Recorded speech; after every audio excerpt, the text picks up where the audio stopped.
different. His first impression of American was a Texan wearing a fascinating watch.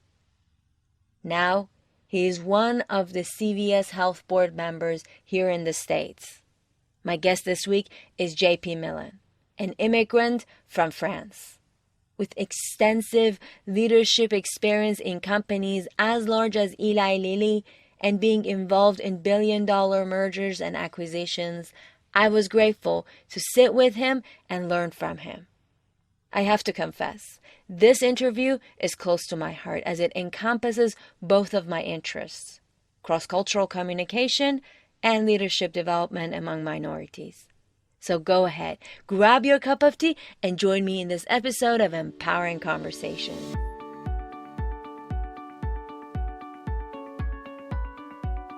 Hello and welcome to the Empowering Conversations podcast, a place to get inspired, challenged, and empowered by stories of immigrants who build their success from zero. I'm your host, Mehran.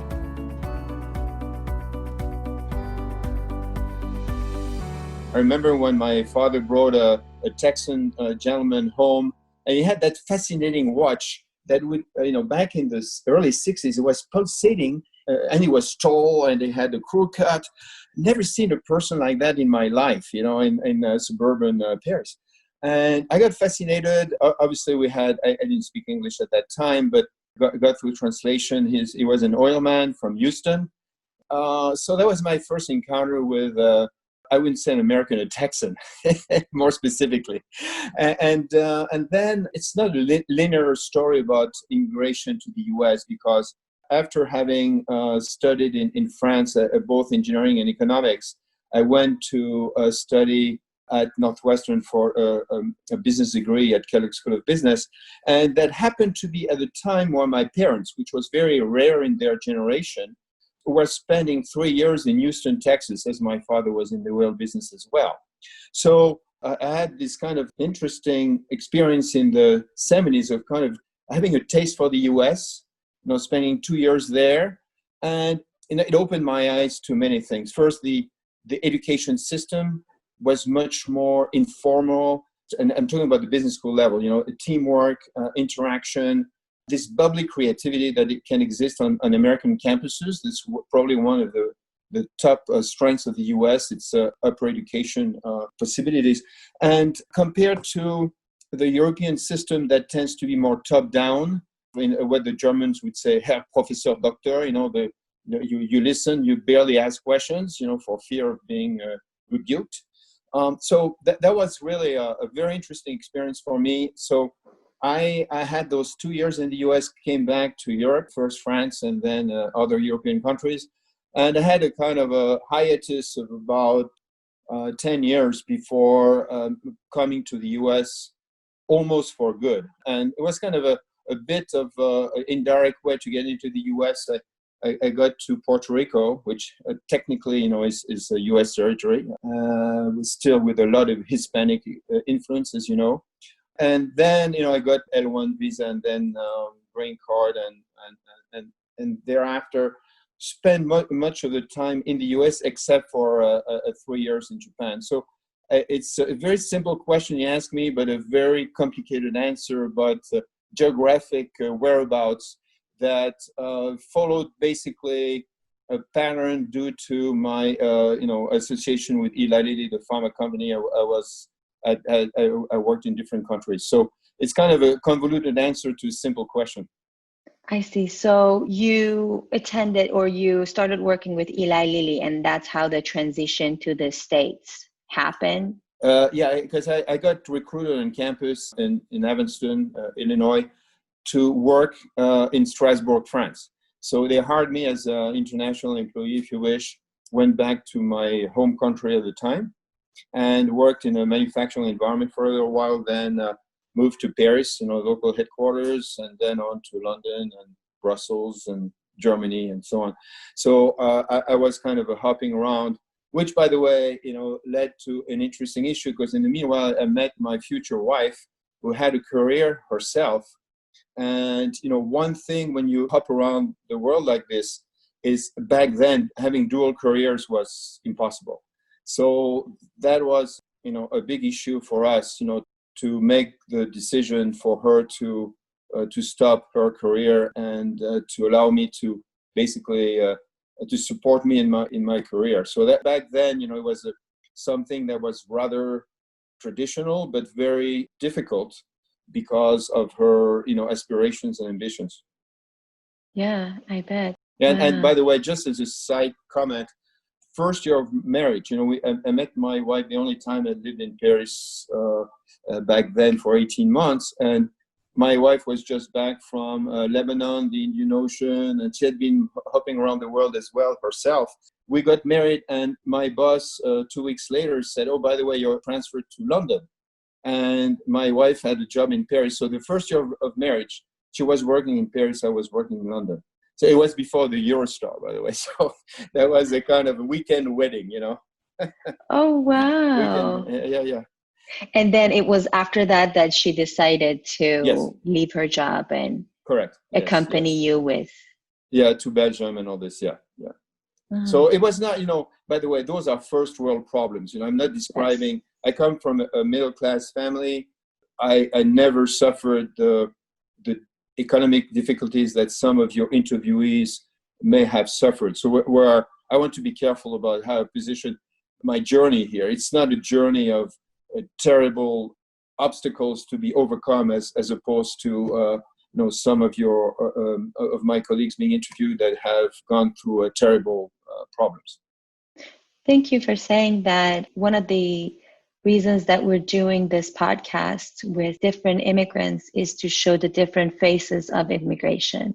Not everyone immigrates with a lot of, suffering or as a refugee. Different people have different paths that leads them where they are. But what is it that all of us share despite Yes, these yeah. differences? What do you think were some of the challenges for you as someone who kind of hopped around a little bit, but then resided in the States? I think there is always the risk when you move around like this. You have widely traveled around, and I thought, well, therefore I understand the local set of circumstances.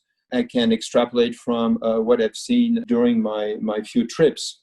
I give you an example. When we lived in Japan, I'd been to Japan maybe, I don't know, 20, 30 times before, and I thought I had understood the psyche of the locals and all this, which was totally false.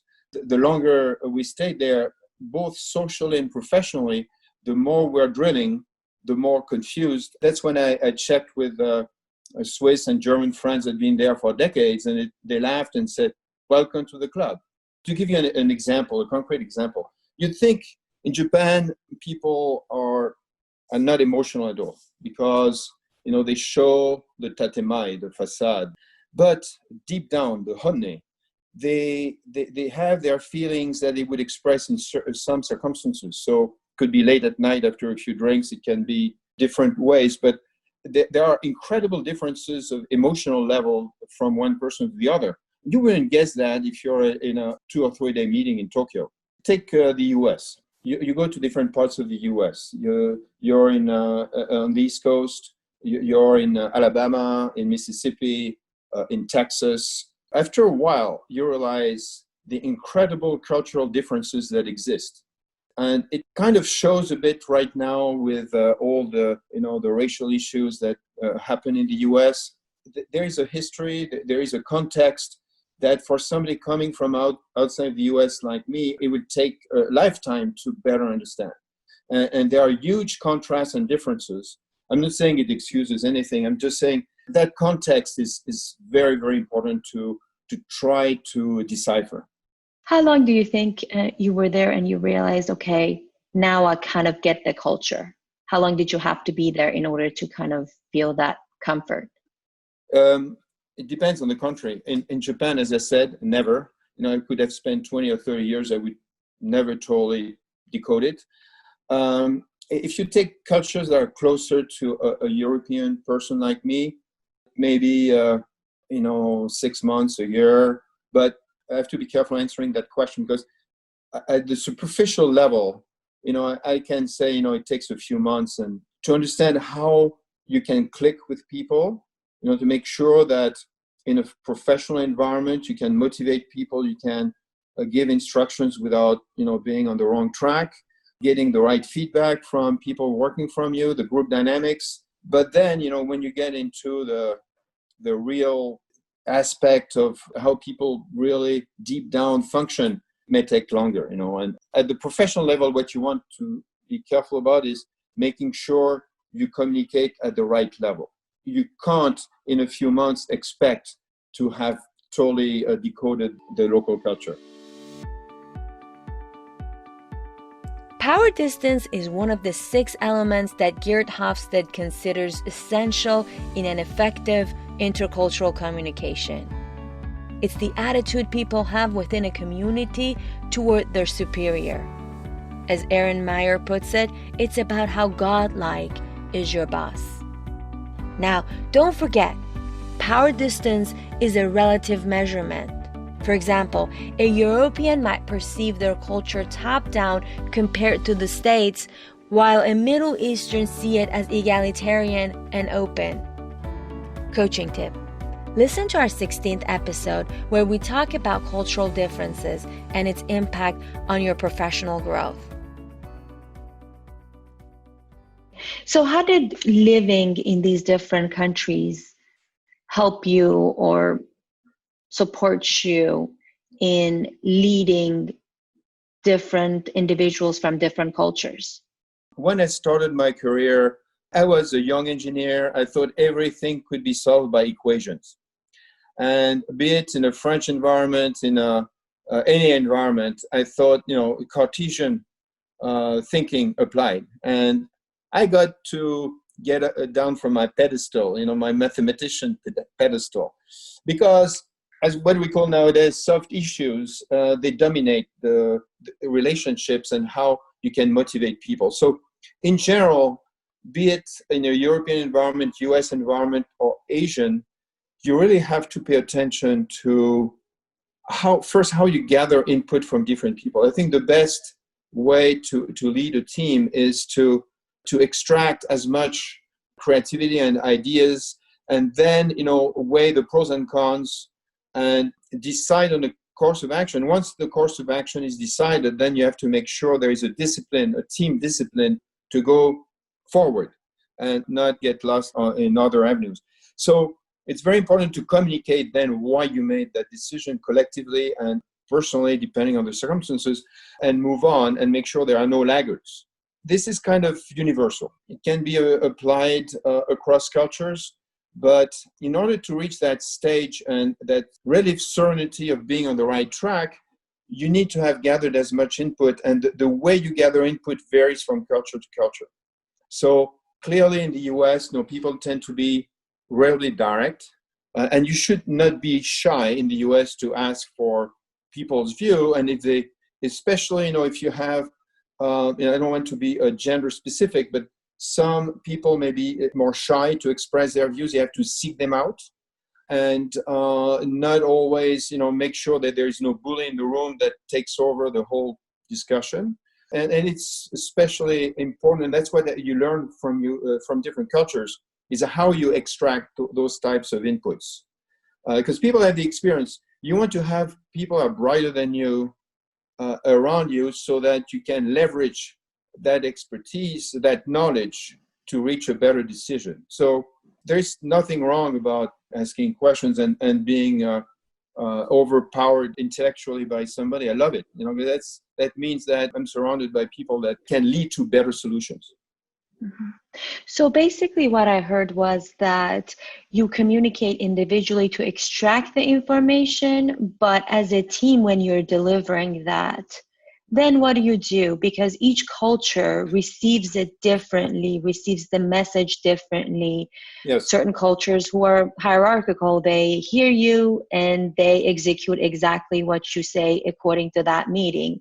But others might be able to, raise their hand and, in that meeting, be able to communicate what they think of, directly challenging you.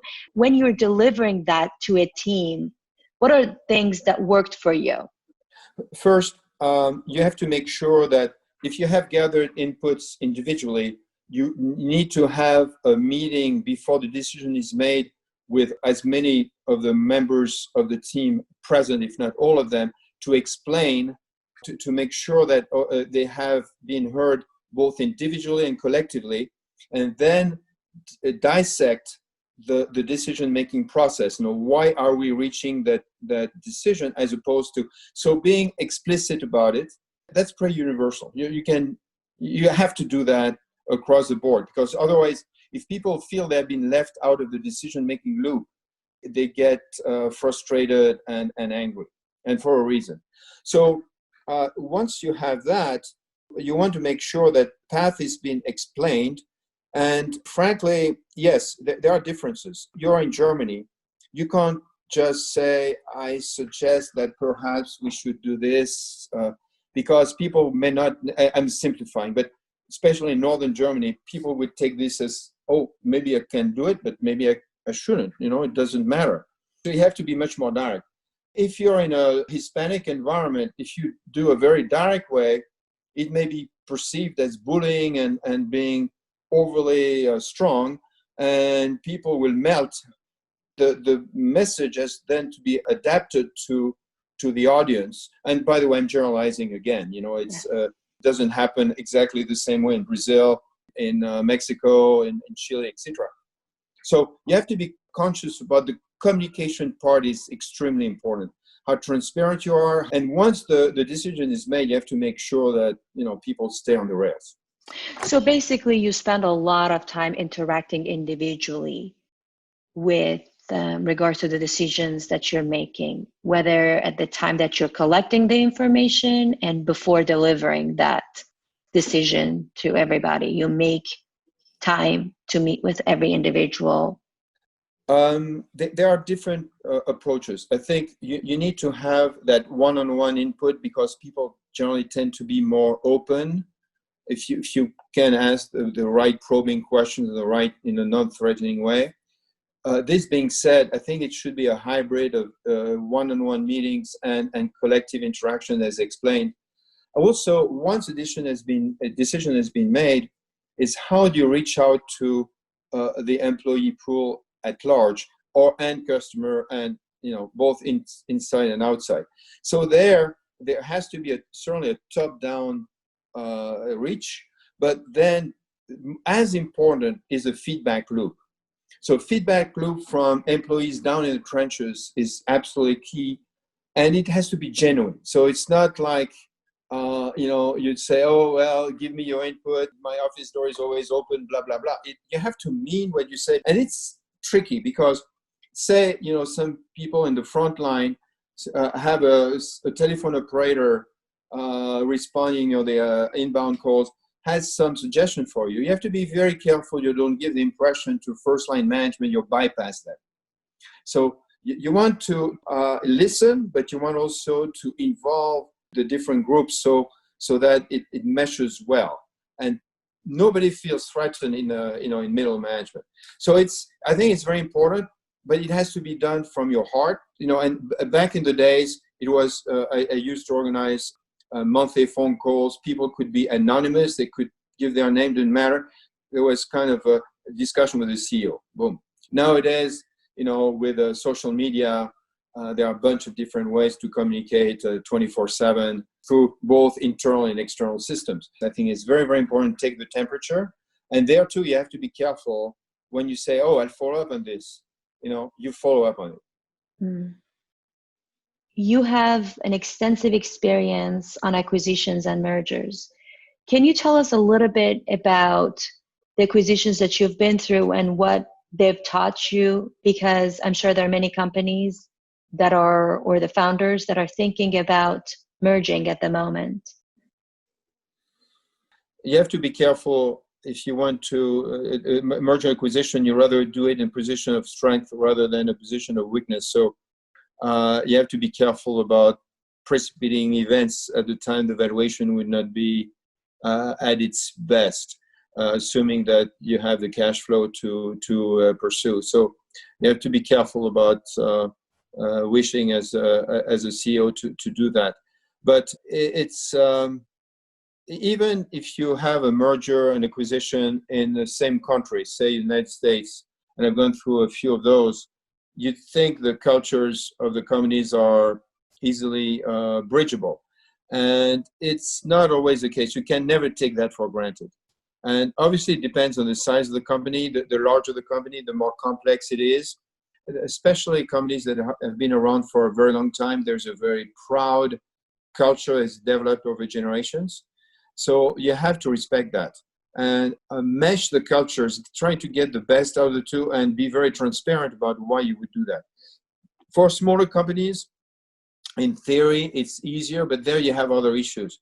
You have the risk of flight of talent, and especially if you're at the mercy of, say, half a dozen scientists, you have to be very careful how you manage merger and acquisition in a case like this. So there are different issues for different sizes of company, but you have to make sure you respect the culture, and you have to eventually lead to one. You can't have, the worst thing is to keep two cultures totally separate forever. That won't work. It's very inefficient. But you have to get the best out of the two and explain to people why you're doing that. So basically, there's some things that are unavoidable, but you try your best to communicate with integrity and honesty with your... And over-communicate, yes, absolutely. And being very transparent about the reasons you're making some decisions. And it's impossible generally to have everybody totally happy about it, but at least the ones that may not be totally happy about a specific decision, they understand the context of why such decision has been made, and hopefully it would mitigate their... you don't want to have an emotional reaction. You want to make sure that people keep on trucking and contribute, but they have to understand the context of the decision as well as you can explain it. Today, JP taught us how to hear and utilize creative ideas from your team and how to communicate decisions effectively to maintain a high morale. As you know, this is the time to focus on creativity and finding ways to enhance your team morale in order to survive and thrive. Now let's get to the next exciting section: diversity and leadership. In regards to Black Lives Matter movement, we see statistics that indicate only 0.8% of our Fortune 500 companies have Black executives. What suggestions you have for someone who's struggling to grow and they see or feel there's a glass ceiling for them? Yeah, so I think there are many reasons, and it may take generations to get to the bottom of this very complex issue. But in the very short term, one issue is the lack of mentoring. That is, there are unfortunately very few African Americans, be it male or female, in high position management level. So I've tried to help few over my career to understand the complexities on how you get ahead in a company. So I think trying to get a mentor and vice versa, making sure that, be it African Americans or others, Caucasians, whatever, can help those younger generations who are ambitious and want to make it. I think there is a genuine sense in many companies to help them. The issue is there are not many that have the education preparedness. So there's a vicious circle we need to get out of, making sure there are enough people prepared and educated to make it through the ranks. It's pretty complex. But it's interesting that you mentioned you were a mentor as well. Yeah. So it doesn't have to be someone with that experience to be able to mentor them. Yeah, and to give you an example of kind of a strange situation, I was mentoring a middle manager, African American lady, over several years, and I would meet her, say, for lunch in North Scottsdale, And as she was walking to my table, she was the only African American in the restaurant. People were looking at her in a different way. She sat at my table, and people were looking at us like, you know.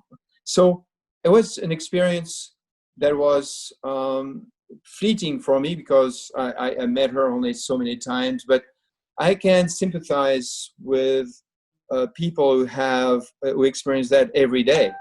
That they feel people look at them like they don't fit. It's going to take a long, long time to change those perceptions. Mm. So, as a board member and advisor to various companies, what are some suggestions you can give to the company founders to improve diversity and to create these opportunities? Yeah, it's that's another simple question, complex answer, because you go back to the issue of the pool of talent. Where it's true the gender gap in software development. It's true with the ethnic gap in a lot of different environments. Yes. It's how do you, I think it starts with those companies, the larger companies, having the means to push for a better education across the board, and especially with minorities. Question is more here and now with the smaller companies. That's much tougher. When you're in, say, in Southern California, you don't have a large pool of African Americans that can work in a technical biology with a biology degree and all this. There are few. Fortunately, there are some, but there are not many. And there is a lot of competition to get them. So it's a complicated. I don't have a very good answer for you, Mehran, on this, because we first need to increase the pool.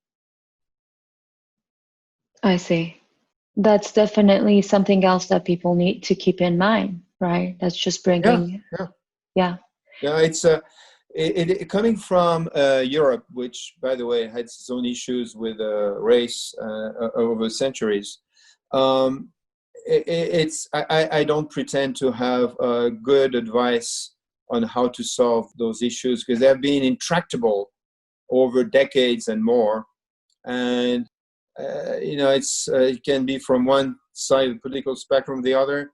It's going to take a long time to get alignment and consensus to get this to move forward, if not solved.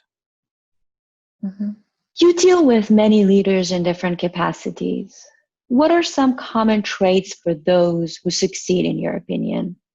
It has changed over the years. It used to be, I would say, in the late 2000s, between 1970 and 1990, what I would call the imperial CEO. That is, somebody would dominate the board, dominate the management, and people would be kind of afraid of that person. I'm not saying there was the only type of profile that existed, but they were kind of looked up to because they had good results.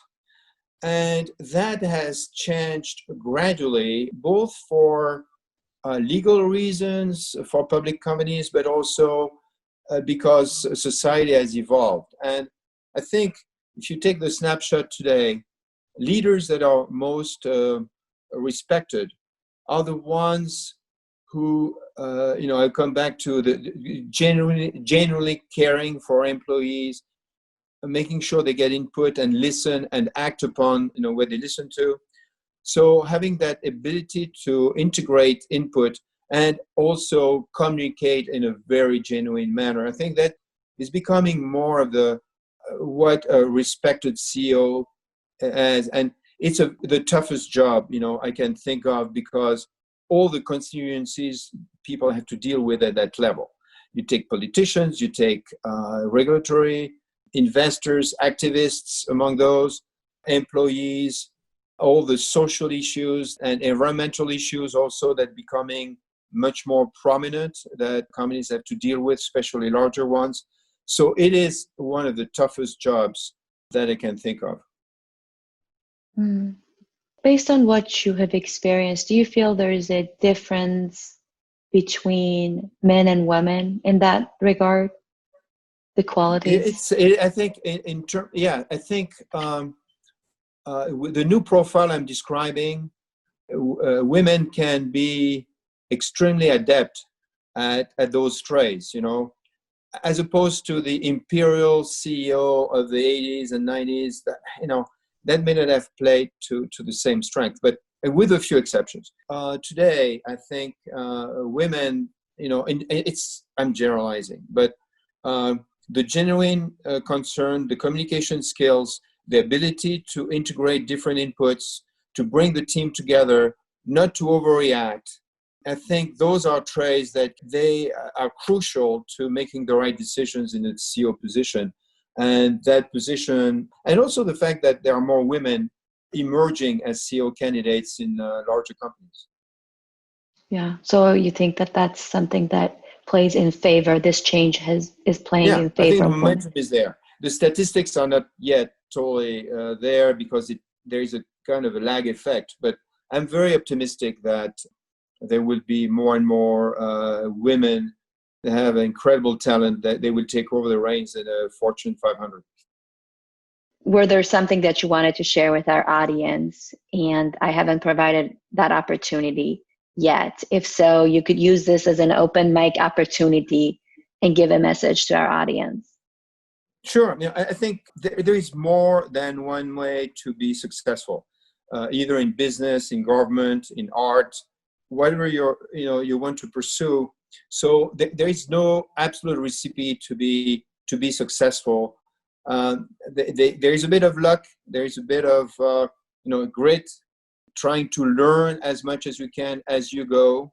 And it's important then to listen, integrate the inputs from others to make for a better outcome, no matter what position in life you have, be it at the personal or professional level.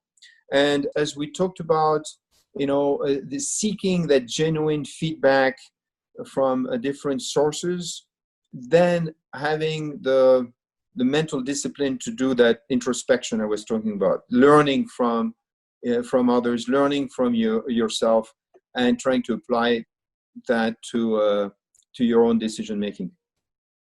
Thank you. Thank you. That was a great wrap up for all the things that you've covered. It was truly an honor to talk with you, JP. Oh, my pleasure, Mehran. I've learned so much. And, every time I go to a meeting, I'm like, I'm going to learn as much as I can. And I've learned. Thank you for this opportunity. My pleasure. It's you're a great interviewer. Thank you, Mehran. I, too, am hopeful about our future. I have faith that our companies will see a more diverse CEO and board members. It will take time, though. In order to support others, we have to first understand them. We have to listen deeply. We have to recognize our personal biases. Change is on the other side of awareness. I personally suggest this episode to those who have multicultural teams, leaders who are looking to expand their companies, those who see a glass ceiling. Who comes to your mind? Send them this episode and share JP's extensive experience and wisdom. As always, thank you for listening and sharing our immigrant stories. And thank you for writing us a review. Your reviews energizes us and help us to be found easier. You, my audience, mean the world to me, and I know I will see you and your friends in the next episode of Empowering Conversations, where all of us can learn from successful immigrants, one conversation at a time.